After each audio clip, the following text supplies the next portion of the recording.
በቃ የእግዚአብሔር ጸጋ በጣም ይደንቀኛል። በቃ በአንደበቷ እንዴት እንደሚያመጣው ቃሉን እኔ ባለቤቴም ቲጂም አጠገቤ ሆና እገረማለሁ።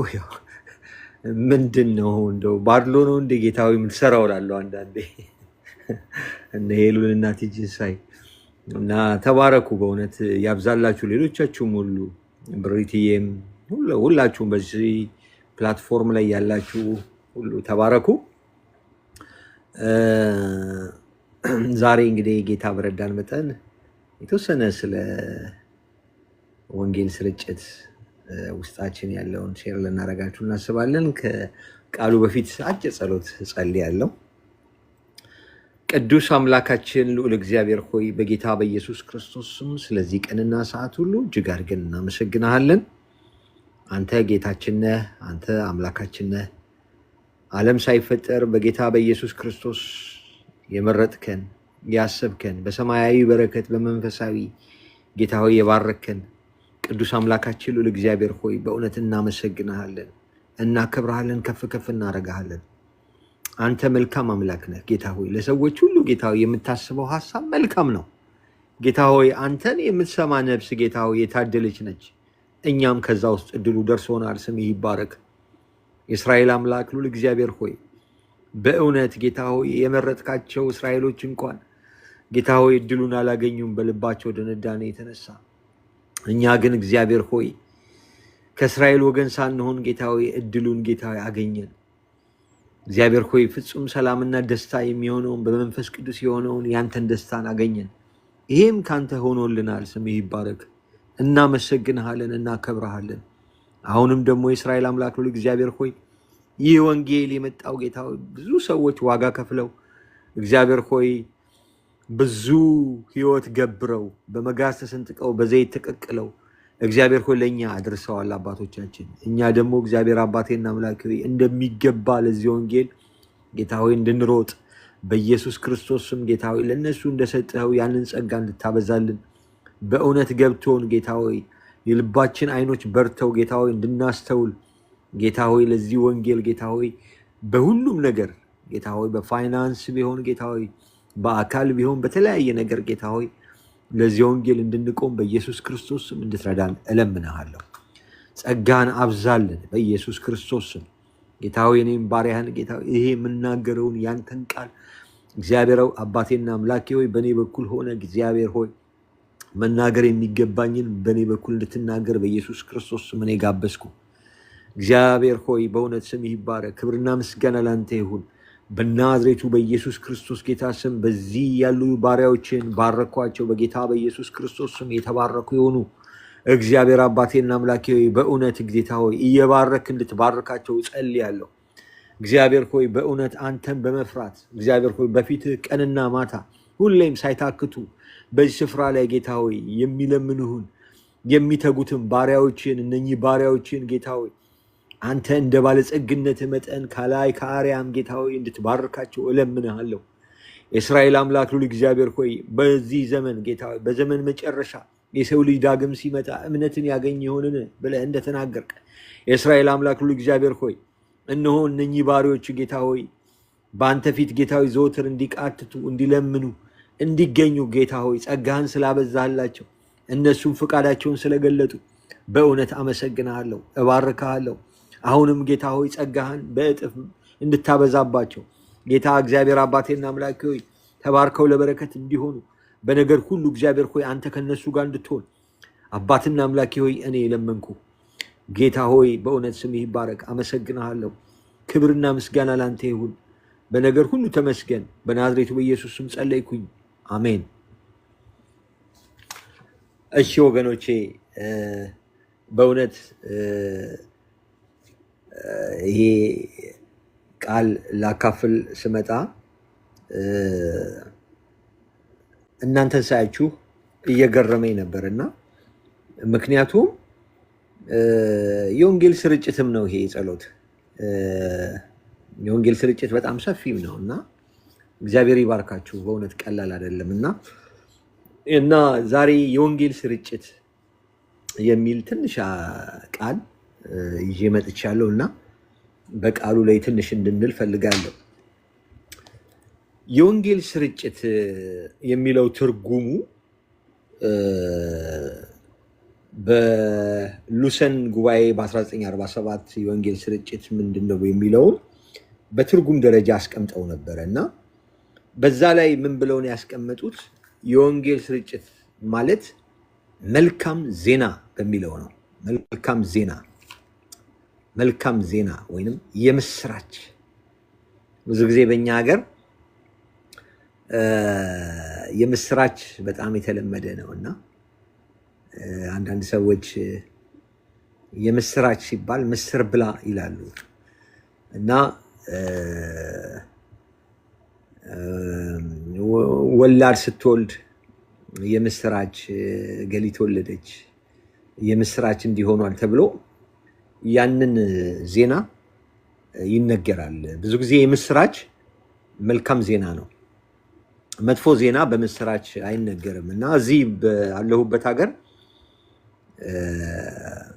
አንድ ነገር ሊናገሩ ሲሉ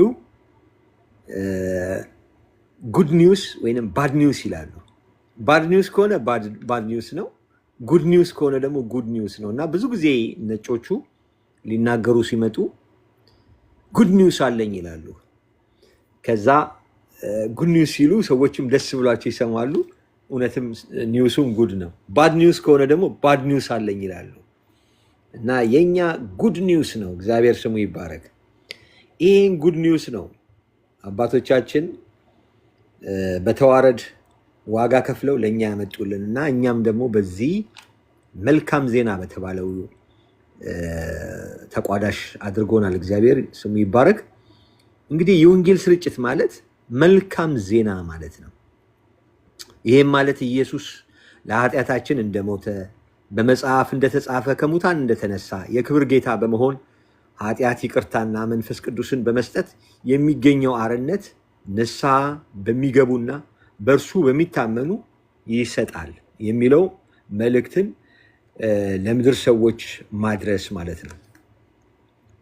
እንግዲህ ቅድም ሄሉ ሮሜ ምዕራፍ 10 ከቁጥር 15 ላይ ትል ነበር፣ መልካሙን የምስራች የሚያወሩ እግሮች እንዴት ያማሩ ናቸው። መልካሙን የምስራች የሚያወሩ እግሮች እንዴት ያማሩ ናቸው። እውነት ነው። አንድ ሰው ሲናገር ምን ሲል ሰማሁት? ወንጌል ወይንም መልካም ዜና የሚበልጥ ስራ የለም አለ። በቃ የመጨረሻ ትልቁ ትእዛዝ መልካም ዜና ነው አለ እና በማቴዎስ ወንጌል ምዕራፍ 28 ከቁጥር 19 ላይ ግሬት ኮሚሽን የሚባለው ታላቁ ተልእኮ የሚባለው ቃል እንግዲህ ሂዱና አሕዛብን ሁሉ በአብ በወልድ በመንፈስ ቅዱስ ስም እያጠመቃችሁ ያዘዝኳችሁን ሁሉ እንዲጠብቁ እያስተማራችሁ ደቀ መዛሙርቴ አድርጓቸው፣ እነሆም እኔ እስከ ዓለም ፍጻሜ ድረስ ሁልጊዜ ከእናንተ ጋር ነኝ አለ። እግዚአብሔር ስሙ ይባረክ። ጌታ ኢየሱስ ክርስቶስ የመጨረሻ ላይ ሊያርግ ሲል የተናገረው ቃል ነው። ይሄም ቃል በጣም የከበረ ቃል ነው። መንፈሳዊ ሰዎች ሁሉ ሊያስቡት፣ ሊጠብቁት፣ ለትውልድ ሊያስተላልፉት፣ እኛም በዚህ ቃል ነው የተገኘ ነው ወገኖቼ። ይህን ትእዛዝ ጌታ አዞ ይህን ትእዛዝ የተቀበሉ ሰዎች እያቀበሉ እየተቀባበሉ ለእኛ ያደረሱት፣ እኛም የህይወትን ጌታ አገኘ ነው። ህይወት በዛልን። ስሙ ይባረክ። ይሄ ነው የሆነው። በቃ ከዚህ ውጭ የለም። ስለዚህ እኛም አደራ አለብን ማለት ነው። አደራ አለብን። ያለዛ አደራ በሎች ነው የምንሆነው። እነሱ ዋጋ ከፍለው ሞተው በመጋዝ ተሰንጥቀው በዘይት ተቀቅለው ለእኛ ሲሰጡን እኛ ደግሞ ለሚቀጥለው ትውልድ ማናስተላልፍ ከሆነ አደራ አለብን። አደራ በሕይወት ሆነናል ማለት ነው። ስለዚህ ይህንን ወንጌል በተቻለን አቅም በፋይናንስ ሊሆን ይችላል፣ በአካል ሊሆን ይችላል፣ በተለያየ ነገር ሰፖርት ማድረግ ግድ ይላል ማለት ነው። ስለዚህ መጽሐፍ ቅዱስ ይህንን መልካም ዜና ማምጣት በአዲስ ኪዳን ወደ 52 ጊዜ ጠቅሶታል። 52 ጊዜ በግስ ተጽፏል። መልካም ዜና ማምጣት በአዲስ ኪዳን እና በጣም የሚገርማችሁ ጌታችንና መድኃኒታችን ኢየሱስ ክርስቶስ የተወለደው ናዝሬት ነው እና በሉቃስ ወንጌል ምዕራፍ 14 ከቁጥር 18 ላይ እንደምታውቁት ጌታችንና መድኃኒታችን ወደ ተወለደበት አገር ናዝሬት ልክ ዲያብሎስ ፈተናውን ከፈተነው በኋላ ከሱ ራቅ አለ ይላል መጽሐፍ ቅዱስ። ከዛ ራቅ አለና ወዴት ሄደ? ወደ ገሊላ ሄደ። ከገሊላ ወደ ናዝሬት መጣ። ከዛ እንደለመደው በሰንበት በምኩራብ ውስጥ ገብቶ የኢሳይያስ ምዕራፍ 61 ከቁጥር 1 ላይ ያለውን መጽሐፍ ጥቅል ሰጡት። ከዛ ያንን ጥቅል ተረተረውና ምን አለ? የጌታ መንፈስ በእኔ ላይ ነው፣ ለድሆች የምስራችን እሰብክ ዘንድ ቀብቶኛል፣ ለታሰሩት መፈታትን፣ ለዕውሮች ማየትን እሰብክ ዘንድ፣ የተጠቁትንም ነፃ አወጣ ዘንድ፣ የተወደደችውንም የጌታን ዓመት እሰብክ ዘንድ ልኮኛል አለ።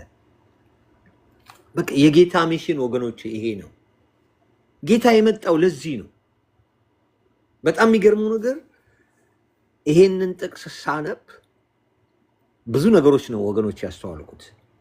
የጌታ መንፈስ በእኔ ላይ ነው አለ። መጀመሪያ የጌታ መንፈስ በእኔ ላይ ነው አለ።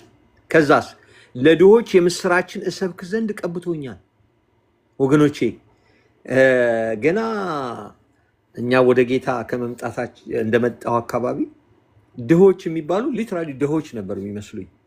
ግን ድሃ ማለት ኢየሱስ ክርስቶስን እንደ ግል አዳኙ አድርጎ ያልተቀበለ፣ ኢየሱስ ክርስቶስን የነፍሱ አዳኝ የህይወቱ ጌታ አድርጎ ያላነገሰ ሰው ድሃ ይባላል። ድሃ ማለት ኢየሱስ ክርስቶስ የሌለው ማለት ነው በአጭር ቃል። ድሃ ማለት የምስራቹን ቃል ሰምቶ ለዛ ምላሽ ያልሰጠ ሰው ድሃ ይባላል። ብዙ ጊዜ ድሃ እኛ የምናውቀው የሚበላ የሌለው፣ በቂ የሚበላ ነገር በልመና የሚተዳደር፣ በቂ ልብስ የሌለው፣ ቤት የሌለው፣ በየታዛው የሚያደርግ ጎዳና ተዳዳሪ ነው። መጽሐፍ ቅዱስ ግን እንደዛ አይልም።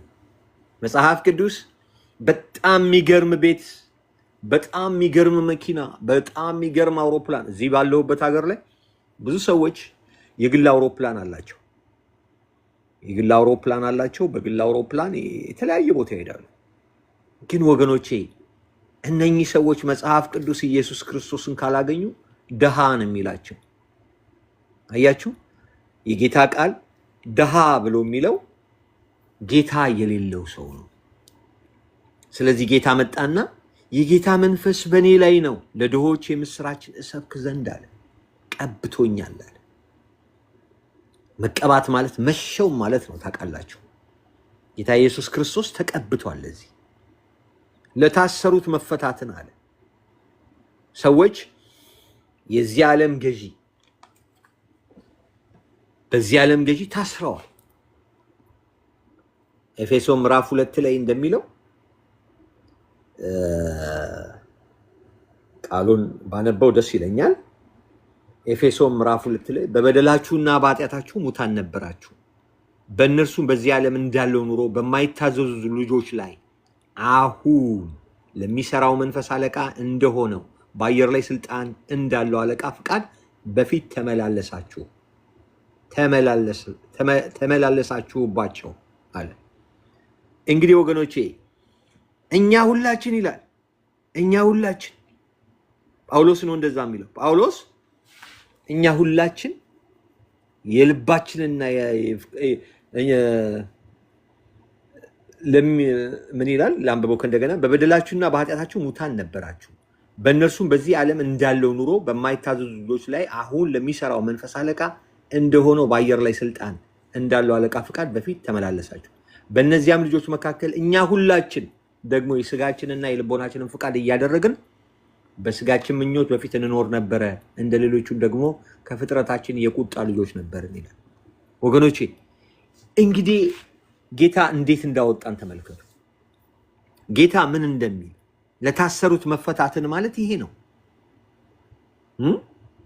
የስጋችንና የልቦናችንን ፍቃድ እያደረግን የአየር ላይ ያለውን ያለቃ ፍቃድ በሱ ስር እየታዘዝን እንኖር ነበር። ከፍጥረታችንም የቁጣ ልጆች ነበር። ስለዚህ ሰዎች ለታሰሩት መፈታትን ያለው ይሄ ነው። በክፉ ታስረዋል ሰዎች። ወንድማችን ፓስተር በሚያገለግልበት ስፍራ ብዙ ነገር እንደሚያዩ ሄሉና ፓስተር እገምታለሁ። ምክንያቱም እዛ አካባቢ ብዙ ነገር አለ። ሰዎች ንግድ እንዲሳለጥላቸው ብዙ ነገር ያደርጋሉ፣ ብዙ ነገር። ስለዚህ እነኚህ ሰዎች በእስራት ውስጥ ነው ያሉት በቃ። ስለዚህ ጌታ ኢየሱስ ክርስቶስ ለነሱ ያስፈልጋቸዋል፣ ለታሰሩ ሰዎች ያስፈልጋቸዋል። ቀጥሎ ምን አለ ጌታ? ለዕውሮች ማየትን አለ። አሁን ብዙ ሰው ታውሯል፣ ኢየሱስን ማየት አይችልም። አያችሁ፣ ኢየሱስ ማለት ዕውርነትን የሚያጠፋ ነው፣ የሚገልጥ ነው። በሌላ ቦታ ላይ ምን ይላል? የልቦና አይናችሁ ሲበሩ ይላል። የመጥራቱ ተስፋ የልቦና አይን መብራት ገና ወደ ጌታ ስንመጣም ልቦና አይናችን ካልበራ ኢየሱስ ክርስቶስን መቀበል አንችልም። ነገር ግን ጌታ ኢየሱስ ክርስቶስንም ደግሞ ተቀብለን የልቦና አይኖችን እንዲበሩ በደንብ ግልጽ ሆኖ እንዲገባን ያደርጋል። ግን የመጀመሪያ ልባችን ሲበራ ነው ጌታን የምናገኘው። እና ምን ይለዋል? ለዕውሮች ማየትን እሰብክ ዘንድ ይላል። የተጠቁትንም ነፃ ወጣ ዘንድ የተወደደችውንም የጌታ ዓመትም እሰብክ ዘንድ ልኮኛል። በቃ ጌታ የተላከው ለዚህ ነው። በቃ ከዚህ ውጭ አይደለም። የጌታ የመላኩ ዋናው ምስጢር ይሄ ነው። እና ጌታም ከመምጣቱ ከ700 ዓመት በፊት በኢሳይያስ ትንቢት ላይ ይሄ ተነግሯል። ያንኑ መጽሐፍ ነው ጌታ ኢየሱስ ክርስቶስ ጥቅልሉን ዘርግቶ ያነበበው። እና ኢየሱስ ገና ሲጀምር የጌታ መንፈስ በእኔ ላይ ነው፣ ለድሆች የምስራችን እሰብክ ዘንድ ቀብቶኛል። የምስራች ነው። አያችሁ፣ ከላይም የወንጌል ስርጭት ማለት መልካም ዜና በሚል ትርጉም የሉሰንት ጉባኤ በ1947 እንደ አጸደቀ ተናግሬ ነበረ። እና መልካም ዜና ማለት የምስራች ማለት ነው። የምስራች ማለት ነው። ወንጌል የምስራች ነው ወገኖች፣ የምስራች ነው። በብዙ ስርዓት ውስጥ የተያዙ ሰዎችን፣ ደሆችን፣ ማየት የተሳናቸውን፣ የተጠቁትን ነፃ የምናወጣበት መንገድ ምንድን ነው ከተባለ ወንጌል ነው። ስለዚህ ይሄንን ወንጌል ማን ነው የሚናገረው? ማን ነው የሚያደርሰው? እኛ ነን። ሌላ ከውጭ ሰው ሊመጣ አይችልም። እኛው ራሳችን ነን። ሌሎቹ ይህንን ወንጌል ለማድረስ ብዙ ዋጋ ከፍለዋል፣ ህይወት ከፍለዋል፣ መከራ ከፍለዋል፣ በሰይፍ በተለያየ ነገር ራሳቸውን መስዋዕት አድርገዋል። እኛ ግን ይህን ያህል አይደለም። እኛ ምናልባት አሁን የምንጠየቀው በጣም ጥቂት ነገር ነው። ምናልባት የተወሰነ ገንዘብ ልናወጣ እንችላለን። ግን አባቶቻችን ትልቅ ዋጋ ከፍለው ነው።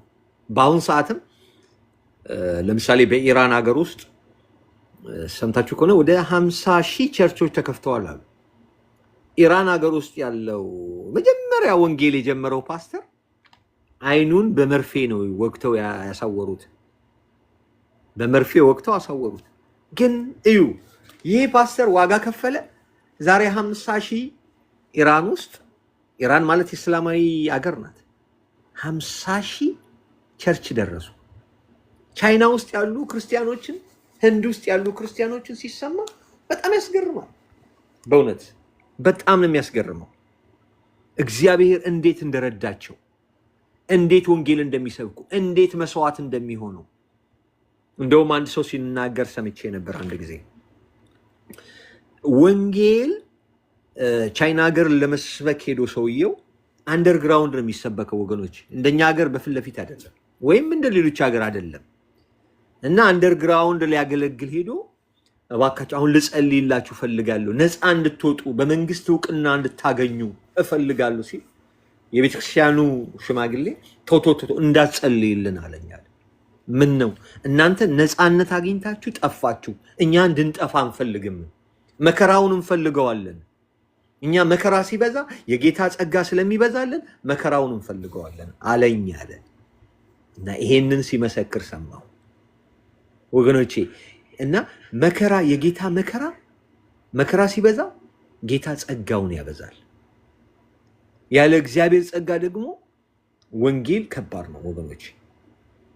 የሥራው ባለቤት በዋነኛነት እሱ ነው። እኛ ከልባችን ብቻ መነሳት ነው፣ እሱ ነው የሚሰራው። ስለዚህ ወገኖቼ ብዙ ችግር ውስጥ ያሉ ጌታ እንደተናገረው የታወሩ ድሆች የሆኑ የተጠቁ ሰዎች አሉ።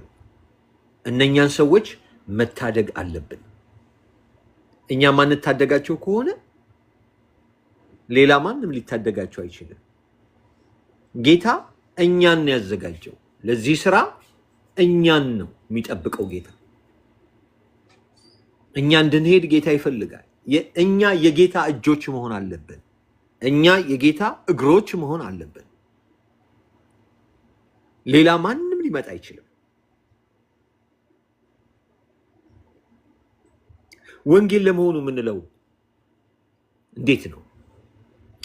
ብዙ ጊዜ ሰዎች ጌታ ኢየሱስ ክርስቶስ የሰጠው ምሳሌ ራሱ በእውነት ለመናገር አሁን ላይ እኔም ራሴ በደንብ የገባኝ አንድ ቸርች ወይም አንድ ቤተክርስቲያን ማለት እኛ ነን ወገኖች፣ ወንጌልን ማሰብክ ከሆነ በቃ አልቆላታል። ወየውልኝ ያለው እኮ ሐዋርያው ጳውሎስ ታውቃላችሁ። ወንጌልን ማሰብክ ከሆነ ወየውልኝ አለ። ግን በጣም የሚገርማችሁ ነገር ወንጌል መስበክ የአንድ ክርስቲያን የጤነኝነት ምልክት ነው፣ ከእግዚአብሔር የመሆኑ ማረጋገጫ ነው። ታውቃላችሁ ይሄንን? አንድ ሰው ከእግዚአብሔር መሆኑ ማረጋገጫው ምንድነው? ወንጌል መስበክ ነው። እንዴት አወክ ካላችሁኝ በሉቃስ ወንጌል ምዕራፍ 7 ላይ ያለውን ቃል ሼር ላድርጋችሁ። በሉቃስ ወንጌል ምዕራፍ 7 ላይ ምን ሆነ መሰላችሁ? ያው ታውቁታላችሁ፣ ወንድማችን ዮሐንስ ምን አደረገ? ጌታ ኢየሱስ ክርስቶስን ልክ እስር ቤት ሲገባ እስር ቤት ንጉሱ አስገባው። ኃጢአት እንዴት እንዲህ ታደርጋለህ? የወንድምህን ሚስት እንዴት ታገባለህ? ሲለው እስር ቤት ከተተው። ከዛ ሰው ስለሆነ አንተ ነህ ወይስ ሌላ ሰው ነው? ሌላ ሰውን ጠብቅ ብሎ ላከበት ኢየሱስ ላይ። ታውቁታላችሁ ይህን ታሪክ። ምክንያቱም እሱ የጠበቀው እኔ የኢየሱስ ክርስቶስ መልእክተኛ ነኝ፣ ስለዚህ እኔ ሰዎች እንትን ቢሉኝ በቃ በሆነ በእግዚአብሔር ተአምር ወጣለው እንጂ እንዴት እኔ ላይ እንደዚህ አይነት ነገር ይደርስብኛል ከሚል ይመስለኛል። እርግጠኛ ባልሆንም ግን ለሱ መያዙና መታሰሩ ራሱ ጌታ እያለ የሰማይና የምድር ጌታ እያለ መንፈስ ቅዱስ አረጋግጦልኝ መንፈስ ቅዱስ መጥቶ እሱ ነው ብሎ ነግሮኝ እኔም አውይቼ ጥምቀት እንዲጠመቅ አድርጌ እንዴት ነው የምታሰረው ብሎ ግራ በገባው ሰዓት ለጌታ ኢየሱስ ክርስቶስ አንተ ነህ ወይስ ሌላ እንጠብቃለሁ? በጣም ይገርማቸዋል። የዓለምን ሁሉ ኃጢአት የሚያስወግድ የእግዚአብሔር በግ ያለ ሰው እኮ ነው። ገና ከእናቱ ሆድ እኮ ትንቢት የተነገረለት ሰው ነው። ብዙ ዓመት ለእስራኤል እስከታየበት ድረስ በበረሃ ምን እያደረገ የኖረ ሰው ነበረ። የበረሃ ማርና አንበጣ እየበላ የግመል ቆዳ ለብሶ ሲዞር የነበረ ሰው። ከዛ በኋላ ደግሞ ከመጣ በኋላ እግዚአብሔር እሱ እንደሆነ የነገረው እሱ ነው ብሎ ያሳየው በቃ ስለ ጌታ ስለ ራሱ ሳይሆን ስለ ጌታ የመሰከረ ሰው ነው። እኔ አይደለሁም የጫማውን ጥፍር አስር ዘንድ የማይገባኝ ሰው ነኝ እያለ ራሱን ዝቅ አድርጎ ጌታን ከፍ ያደረገ በእውነት የመሰከረ ሰው ነው። ግን ወገኖቼ ይህ ሰው ነው። ሰው በመሆኑ በቃ አንድ ቀን ሳታለውና ሲታሰር ይህን ሁሉ ነገር እንዴት እታሰራለሁ? እኔ ከእግዚአብሔር ተልኬ ይህ ሁሉ ነገር ሆኖልኝ እንዴት እታሰራለሁ ብሎ መሰለኝ። አንተነ ሌላ እንጠብቅ ብሎ ላለ። በኋላ ኢየሱስ ምን አለ? ልክ መጡና መልእክተኞቹ ይሄንን መልእክት ሲነግሩት የሚመጣው አንተ ነህ ወይስ ሌላ እንጠብቅ ብሎ ወደ እናንተ ላከ አሉት። ከዛ ኢየሱስ ምን አለ? ሄዳችሁ ያያችሁትን እና የሰማችሁትን ለዮሐንስ አውሩት። እውሮች ያያሉ፣ አንካሶች ይሄዳሉ፣ ለምጻሞች ይነጻሉ፣ ደንቆሮች ይሰማሉ፣ ሙታን ይነሳሉ፣ ለድሆች ወንጌል ይሰበካል። አያችሁ ጌታ ኢየሱስ ክርስቶስ እኔ ራሴን እያየሁ ነው። ወንጌል የአንድ ቤተክርስቲያን የጤነኝነት መለኪያ ማለት ወንጌል ነው ወገኖች። ወንጌልን የምትሰብክ ቤተክርስቲያን በእርግጠኝነት ጌታ ከሷ ጋር ነው። ጌታ ከሷ ጋር ነው። የጤነኝነት ማረጋገጫ ነው ወገኖች። ወንጌል የጤነኝነት ማረጋገጫ ነው። ጌታም የመለሰው መልስ ይሄንኑ ነው። ሄዳችሁ ያያችሁትን የሰማችሁትን ለዮሐንስ አውሩ። እውሮች ያሉ፣ አንካሶች ይሄዳሉ፣ ለምጻሞች ይነጻሉ፣ ደንቆሮች ይሰማሉ፣ ሙታን ይነሳሉ፣ ለድሆች ወንጌል ይሰበካል። አይገርምም? በቃ ማረጋገጫ ያለውና ለዮሐንስ የሰጠው ነገር ይሄ ነው። አይ በኔ ሳቤ ቢሆን ኖሮ እንዴ ተነግሮ የለ እንዴ የምወደው ልጅ እሱ ነው ሲል አባቴ ሲል መንፈስ ቅዱስ በርግብ አምሳል ሲወርድ ተነግሮ የለ እንዴ ምን ይመስለኛል? እኔ በሆን እንደዛ ነበር ምለው። ግን ጌታ ያለው ይሄንን ነው። በቃ ሂዱ ንገሩት። ስለዚህ ወገኖቼ ስታንዳርዱ መለኪያው የቤተክርስቲያን መለኪያውና ስታንዳርዱ ለድሆች ወንጌልን መስበክ ነው። በዛ ውስጥ ግን እውሮች ያያሉ፣ አንካሶች ይሄዳሉ፣ ለምጻሞች ይነጻሉ፣ ደንቆሮች ይሰማሉ፣ ሙታን ይነሳሉ፣ ለድሆች ወንጌል ይሰበካል።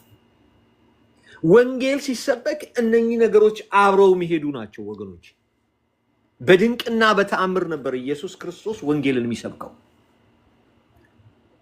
ስለዚህ ወንጌልን ስንሰብክ ሰዎች ያንን ከወንጌሉ ጋር እግዚአብሔር ይህንን ምልክት ያደርጋል። ስለዚህ ወንጌል የጤነኝነት የአንድ ቤተክርስቲያን ጤነኝነት ምልክት ነው ወገኖች። ድሃ የሆኑ ሰዎችን፣ ጌታ የሌላቸውን፣ በብዙ ጭንቀት ውስጥ ያሉ ሰዎችን ልንታደጋቸው ግድ ይለናል። እኛ የመጣ ነው እንዲህ ነው። እኛ የመጣ ነው ብዙ ዋጋ ተከፍሎልን ነው። እኛም ደግሞ ዋጋ መክፈል አለብን ወገኖች። ወንጌል ታዲያ ምንለው የቱን ነው ብትሉ ኢየሱስ በምኩራብ በማቴዎስ ወንጌል ምዕራፍ 4 ከቁጥር 23 ላይ ኢየሱስ በምኩራቦች እያስተማረ የመንግስትን ወንጌል እየሰበከ በሕዝብ ያለውን ደዌ ሕሙማን ሁሉ እየፈወሰ በገሊላ ሁሉ ይዞር ነበር ይላል። ጌታ ኢየሱስ ክርስቶስ ወንጌልን የመንግስትን ወንጌል ሲሰብክ አብሮ እግረ መንገዱ ፈውስ ያከናውን ነበረ፣ ተአምራቶች ያደርግ ነበረ። አንዳንድ ጊዜም 5000 ሰዎችን በ5 ዓሣ ይመግብ ነበረ። መዓት ነገሮች ያደርግ ነበረ። እግዚአብሔር ስሙ ይባረክ። ወንጌል የምንለው ሌላው ወንጌል ማለት የእግዚአብሔር ፍቅር በልጁ መገለጡ ነው። ወንጌል ማለት እግዚአብሔር ልጁን ወደ ምድር መላኩ ነው። ወንጌል ማለት እግዚአብሔር መንፈሱን መላኩ ነው። ወንጌል ማለት ራሱ እግዚአብሔር ነው።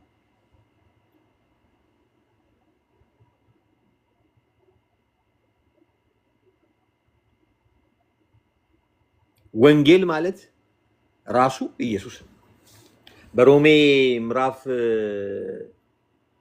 1 ላይ ስለ ወንጌል ሲናገር እንዲህ ይላል።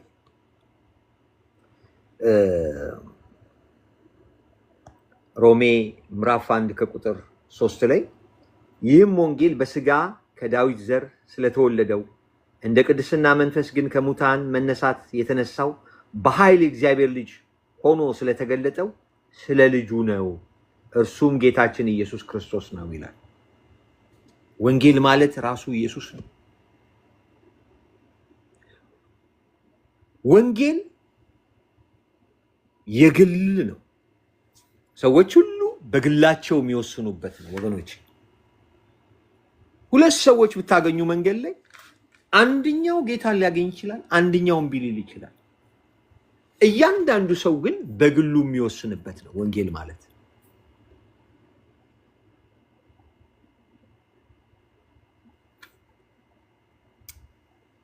የጌታን ስም የሚጠራ ሁሉ ይድናል ይላል ሮሜ። ስለዚህ ወንጌል ማለት ሰዎች በግላቸው የሚወስኑት ውሳኔ ነው። ሌላው ወንጌል አዋጅ ነው ወገኖች፣ አዋጅ ነው። ወንጌል አዋጅ ነው። ለሰዎች የምናውጀው አዋጅ ነው። የመንግስት ወንጌል አዋጅ ነው። ስልጣን ያለው አዋጅ ነው ወገኖች። ወንጌል ማለት ስልጣን ያለው አዋጅ ነው። ሌላው ወንጌል ምስክርነት ነው ወገኖች። ወንጌል ሌላው ምስክርነት ነው። ጌታ ኢየሱስ ክርስቶስ ሞትን ድል አድርጎ ከተነሳ በኋላ በሐዋርያት ሥራ ምዕራፍ 1 ላይ ከቁጥር 8 ምንድን ነው ያለው? ነገር ግን መንፈስ ቅዱስ በእናንተ ላይ በወረደ ጊዜ ኃይልን ትቀበላላችሁ፣ በኢየሩሳሌም፣ በይሁዳ፣ በሰማሪያ እስከ ምድር ዳርቻ ድረስ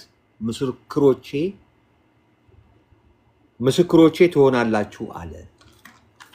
ጌታ ኢየሱስ ክርስቶስ ነው ያለው። ወንጌል ማለት ምስክርነትም ነው ወገኖች። ምን መሰክረው ነው? ሰዎችን መስክረን ምናመጣው። ስለ ኢየሱስ ክርስቶስ እንመሰክራለን። እሱ እኮ የእግዚአብሔር ልጅ ነው። እሱ እኮ እውነተኛው የእግዚአብሔር ልጅ ነው። ለሰው ልጆች ሁሉ የሞተ ነው።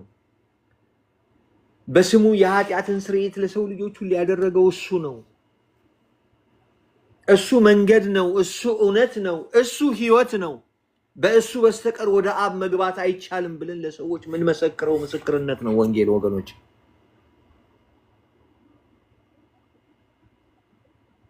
ወንጌል ለሰዎች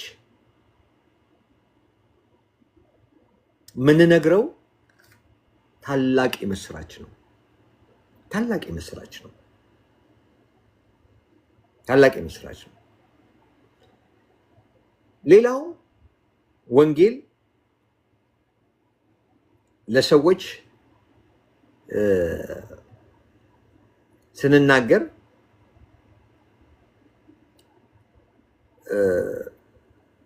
ከራሳችንም ህይወት ከሆነልንም ነገርም እየመሰከረን ነው። ምክንያቱም ከምስክርነታቸው የተነሳ ድል ነሱ ይላል። ምስክርነት ቀላል አይደለም ወገኖች። ሰዎች በምስክርነት ጌታ ኢየሱስ ክርስቶስን ይቀበሉ። በሉቃስ ወንጌል ምዕራፍ 24 ከቁጥር 47 እስከ 48 በስሙ ንስሐ የኃጢአትም ስርየት ከኢየሩሳሌም ጀምሮ በአሕዛብ ሁሉ ይሰበካል ተብሎ እንዲሁ ተጽፏል፣ እናንተም ለዚህ ምስክሮች ናችሁ ይላል። ስለዚህ ወንጌል ምስክርነትም ነው ወገኖች፣ መመስከር ነው። ስለዚህ ጌታ ማውራት ነው። እንደውም በዋነኛነት እኛ ምስክር እንድንሆን ነው። ጳውሎስን ሲጠራው ምስክር ትሆናለህ ያለው። ጳውሎስ ብዙ ጊዜ አይታችሁ ከሆነ ይመሰክራል።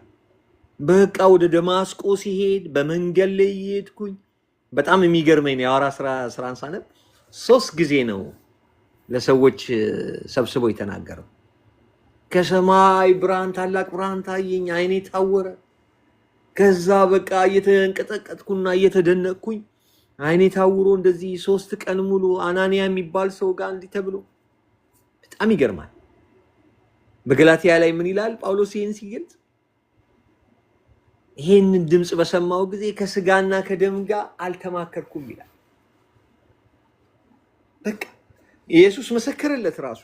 እግዚአብሔር ስሙ ይባረክ። ኢየሱስም ራሱ ምስክር ነው፣ ሰው አይደለም። እሱ ከሰው አልሰማሁትም ይላል። እሱ ግን ወገኖቼ በዋነኛነት እንደዚህ አንዳንድ ጊዜ ጌታ ሊያደርግ ይችላል። በዚህም ዘመን ጌታ የሚመሰክርላቸው ሰዎች አሉ። ግን በዋነኛነት እኛ እንድንመሰክር ነው ጌታ ያዘዘው። እኛን ነው፣ እኛንን መመስከር ያለብን።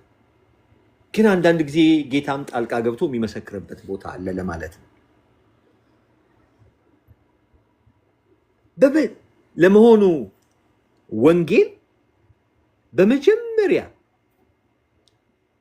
የመሰከረው ማን ነው ትላላችሁ?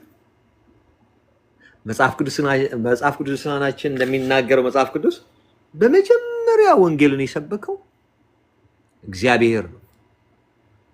በዘፍጥረት ምዕራፍ 3 ከቁጥር 15 ላይ በአንተና በሴቲቱ መካከል በዘርህና በዘሯ መካከል ጠላትነትን አደርጋለሁ፣ እሱም ራስን ይቀጠቅጣል፣ አንተም ሸኮናውን ትቀጠቅጣለህ ብሎ ለመጀመሪያ ጊዜ እግዚአብሔር ወንጌልን አበሰረ።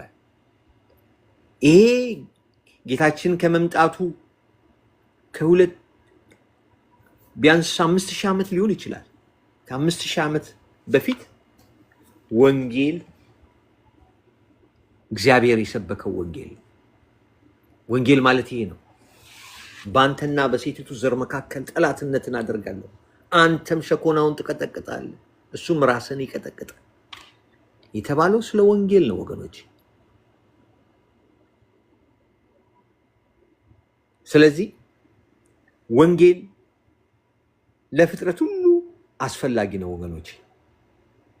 ወንጌልን መስበክ የአንድ የጤነኛ ቤተክርስቲያን ምልክት ነው። ወንጌል ለሰዎች በምናደርስበት ጊዜ ሰዎች ዳግም ይወለዳሉ። አንደኛ።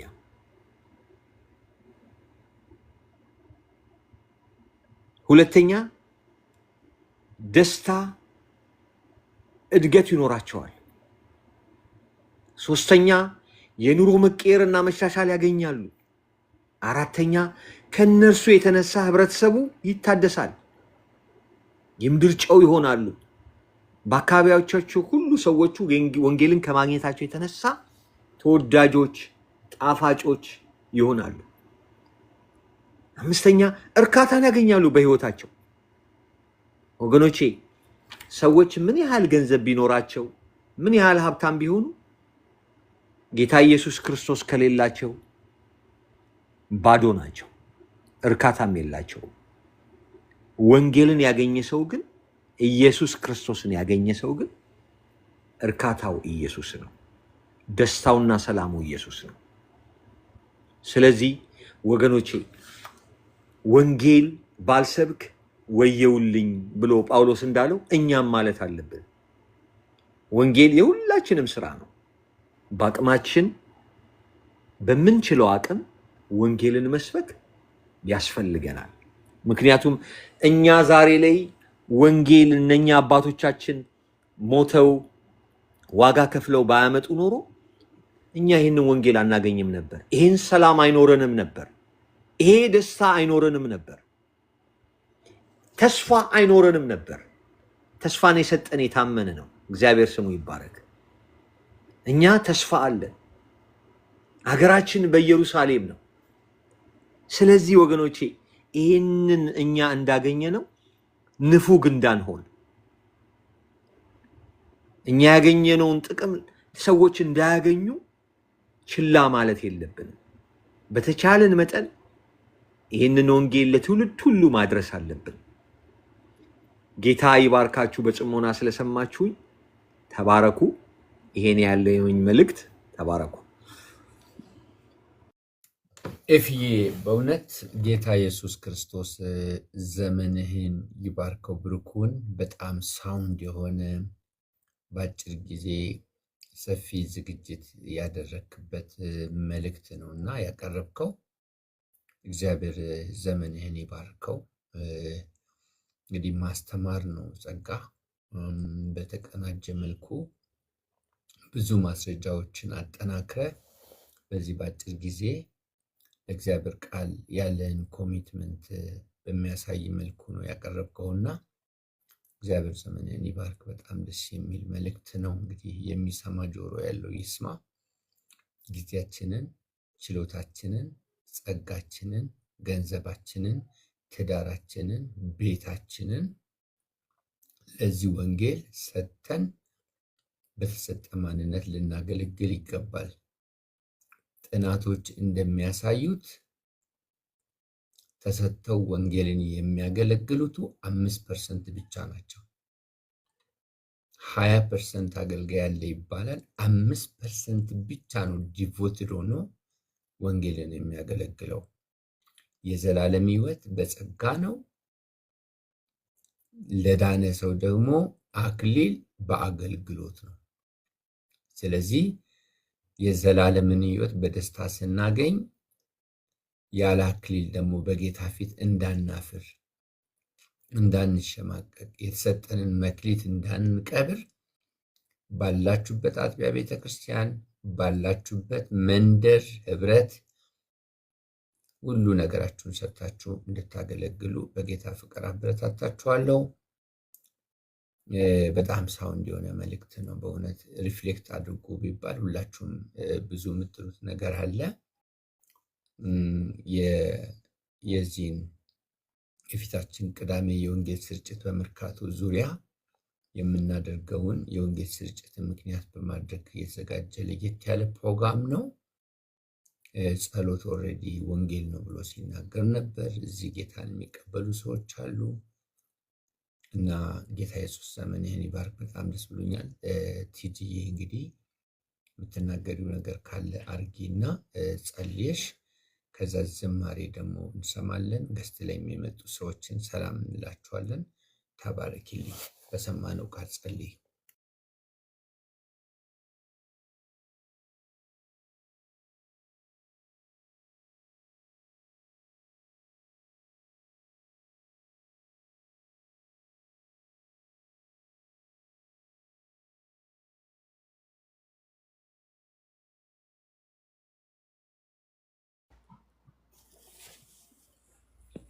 እሺ እንጸልያለን ወገኖች። እግዚአብሔር ይባረክ። ቃሉን የላከልን የቃሉ ባለቤት እሱ የቃሉ ባለቤት ጌታ መንፈስ ቅዱስ የተባረከ ይሁን። እንጸልያለን ስለመጣው ቃሉ ደግሞ ሰሚዎች ብቻ ሳንሆን ደግሞ በሰማነው ቃል ማፍራት እንድንችል መኖር እንድንችል እግዚአብሔር ጸጋ እንዲያበዛልን እንጸልያለን። ሃሌሉያ። እናመሰግንሃለን እግዚአብሔር አባታችንና አምላካችን ሆይ በጌታ በኢየሱስ ስም ስለዚህ ቀን፣ ስለዚህ ጊዜ፣ ስለዚህ ሰዓት ደግመን ደጋግመን ጌታ ሆይ እንባርካሃለን። ስምህ ይባረክ። ማደሪያህ፣ ዙፋንህ፣ መቅደስህ ይባረክ። የዘላለም ቅዱስ እግዚአብሔር ሆይ በእያንዳንዳችን ላይ ጌታ ሆይ ምሕረት ቸርነት በስቶልን ጌታ እግዚአብሔር አባት ሆይ በጌታ በኢየሱስ ክርስቶስ ስም ከአንተ ባንተ የተነሳ ደግሞ ጌታ ሆይ እነሆ እዚህ ቀን እዚህ ሰዓት እንድንደርስ ጌታ ሆይ ፈቅደህልን ምሕረት ቸርነት ጥበቃ ይቅርታ በስቶልን የዘላለም ቅዱስ እግዚአብሔር ሆይ በጌታ በኢየሱስ ስም በእንደዚህ ሁኔታ ደግሞ በፊት ጌታ እግዚአብሔር አባት ሆይ በፊት ተገኝተን ደግሞ አባ ያው ቃልህን የሚሰራውን ቃልህን እንድንሰማ የዘላለም ቅዱስ እግዚአብሔር ስለረዳህን ስለፈቀድክልን ይሁን ስላልክ አባት ሆይ በኢየሱስ ስም እናመሰግንሃለን። የዘላለም ቅዱስ እግዚአብሔር ሆይ በጌታ በኢየሱስ ስም ቃልህ ሕያው ነው፣ ደግሞም የሚሰራ ነው። ሁለትም አፍ ካለው ሰይፍ ይልቅ የተሳለ ነው። ነፍስንና መንፈስን ጅማትንና ቅልጥምን እስኪለይ ድረስ የሚወጋ ነው። የልብንም ሀሳብና ስሜት የሚመረምር ነው። የዘላለም ቅዱስ እግዚአብሔር በጌታ በኢየሱስ ክርስቶስ ስም ሕያው የሆነው የሚሰራው ቃልህ ጌታ እግዚአብሔር አባትና አምላክ ሆይ በጌታ በኢየሱስ ክርስቶስ ስም በእውነት ጌታ ሆይ እንዲሰራን ሕያዋን እንዲያደርገን ከአንተ ጋር እንዲያጣብቀን ጌታ ሆይ ለአንተ ክብር የማይሆን ማንነትን የዘላለም ቅዱስ እግዚአብሔር መፍረስ ያለበትን እያፈረሰ መወገድ ያለበትን እያስወገደ ጌታ ሆይ በልጅ በኢየሱስ ክርስቶስን እንደ ፈቃድህ እንደ ሀሳብህ ጌታ ሆይ ለአንተ መኖር እንድንችል በአንተ መኖር እንድንችል እግዚአብሔር ሆይ እንድትረዳን በልጅ በኢየሱስ ስም እንጸልያለን።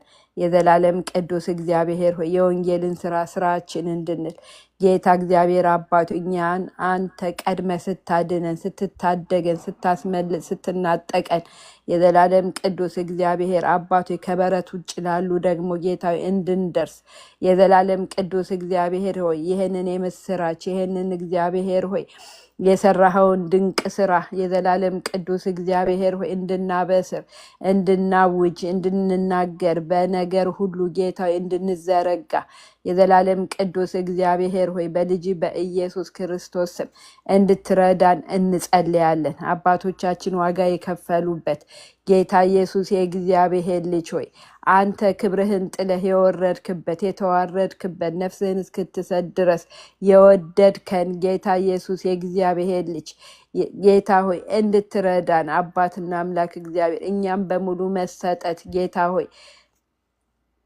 እግዚአብሔር አባቱ ይህንን ወንጌል ጌታዊ በጨለማ ላሉ በሞት ፍርሃት ቀንበር ውስጥ ላሉ በድቅድቅ ጨለማ ውስጥ ላሉ ጌታዊ መናገር ጌታዊ ማወጅ ማብሰር እንድንችል እንድትረዳን በልጅ በኢየሱስ ስም እንጸልያለን።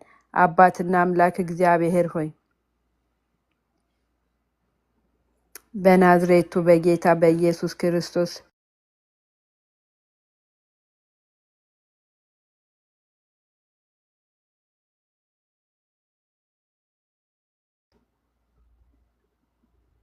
የዘላለም ቅዱስ እግዚአብሔር ሆይ በጌታ በኢየሱስ ክርስቶስም እያንዳንዳችን ጌታዊ በሰማነው ቃል አባትና አምላክ እግዚአብሔር ሆይ ማፍራት እንድንችል 30 60 90 100 እንድናፈራ ሰሚዎች ብቻ እንዳንሆን የሰማነው ቃል በእምነት ከኛ ጋር እንዲዋሃድ የዘላለም ቅዱስ እግዚአብሔር ሆይ በሕይወት በፍሬ እንድንገለጥበት አባትና አምላክ እግዚአብሔር ሆይ እንድትረዳን በልጅ በኢየሱስ ስም እንማጸናሃለን።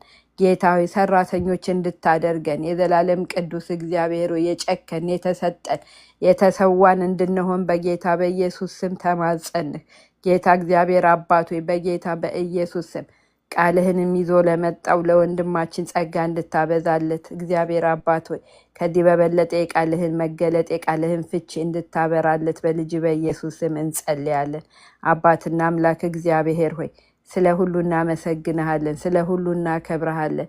ከፍ ካልከው በላይ ከፍ በል። ማደሪያ ዙፋን መቅደስ ይባረክ። ሁሉ ሲሆን ጌታዊ ክብሩ ለአንተ እንዲሆን የዘላለም ቅዱስ እግዚአብሔር በጌታ በኢየሱስ ክርስቶስ ስም ጌታዊ ይህንን ወንጌል ይህንን የምስራች ይዘው ሲወጡ አባቶ አንተ ከፊታቸው እንደ ኃያልና እንደ ጨካኝ እንድትወጣ ጌታዊ መፍረስ ያለበትን እንድታፈርሰው መጠረግ ያለበትን እንድትጠርገው መነሳት ያለበትን እንድታነሳው የዘላለም ቅዱስ እግዚአብሔር ሆይ በጌታ በኢየሱስ ስም ወንጌል ጌታዊ በኃይል በስልጣን በድፍረት እግዚአብሔር እንዲሰበክ እንዲነገር ጌታዊ ለባሪያዎችህ ጌታዊ መንፈስህን እንድትሞላ እንድታስታጥቃቸው በጌታ በኢየሱስ ክርስቶስ ስምና ስልጣን እንማጸናሃለን። አባትና አምላክ እግዚአብሔር ማንም ሊቋቋመው የማይችለውን ጌታዊ ጥበብ እግዚአብሔር ሆይ የቃልህን ፍቺ ማስተዋል እንድትሰጣቸው ጌታ እግዚአብሔር አባቶ በልጅ በኢየሱስ ክርስቶስ መንፈስ ቅዱስ በነገስታት ባስቆማችሁ ጊዜ ስለምን እንደምትመልሱ አትጨነቁ፣ በዛን ጊዜ የሚሰጣችሁ እርሱ ነው ተብሎ እንደተጻፈ ጌታ እግዚአብሔር አባቶ በልጅ በኢየሱስ ክርስቶስ መንፈስ ቅዱስ እንድትረዳቸው ጌታ አንተ በአንደበታቸው ላይ ሆነ እንድትናገር ጌታ እግዚአብሔር አባቶ ለጊዜው ለሰዓቱ የሚያስፈልገውን ጌታዊ ቃል አንተ እንድትሰጣቸው በልጅ በኢየሱስ ስም ተማጸን። ጌታ ሆይ በጌታ በኢየሱስ ክርስቶስ ስም ይሄ የወንጌል ስርጭት እግዚአብሔር ሆይ መንፈስ ቅዱስ ልጅህ የሚከብርበት፣ ልጅህ የሚገለጥበት፣ ልጅህ የሚታይበት ኢየሱስን እንድታከብረው፣ ኢየሱስን እንድታልቀው፣ ኢየሱስን እንድታገነው ጌታ ሆይ በኢየሱስ ስም ብዙዎች የሚድኑበት ጌታዊ ጨለማቸው የሚገፈፍበት፣ እስራታቸው የሚፈታበት፣ ቀንበራቸው የሚሰበርበት፣ በነፃነት ይኖሩ ዘንድ ነፃነት የሚወጡበት እንዲሆን አባ በልጅ በኢየሱስ ስም ተማጸንህ። የዘላለም ቅዱስ እግዚአብሔር ሆይ ሁሉን ማድረግ ለምትችለው ለአንተ አደራ አሳልፈን ሰጠን። ስለ ሁሉ ተባረክ፣ ስለ ሁሉ ተመስገን። በጌታ በኢየሱስ ክርስቶስ ሕያውና ጻድቅ ስም አሜን። ተባረክልኝ ቲጂዬ። ጌታ ኢየሱስ ክርስቶስ ዘመንሽን ይባርከው። ብሩክ ሁኚ። ደግሞ በቤተሰብ እንደምሳሌ ሆናችሁ ሁለታችሁም በጋራ ተጠምዳችሁ የእግዚአብሔርን ቤት ስራ ስለምትሰሩ እግዚአብሔር ዘመናችሁን ይባርክ። ተባረኪ፣ ጸጋው ይብዛልሽ። ሰላም ያላልነው ሰው አለ። ወንድማችን አባ ገመቹ ድምፅህን እስቲ ያሰማን። ሰላም በለን ወዳጄ።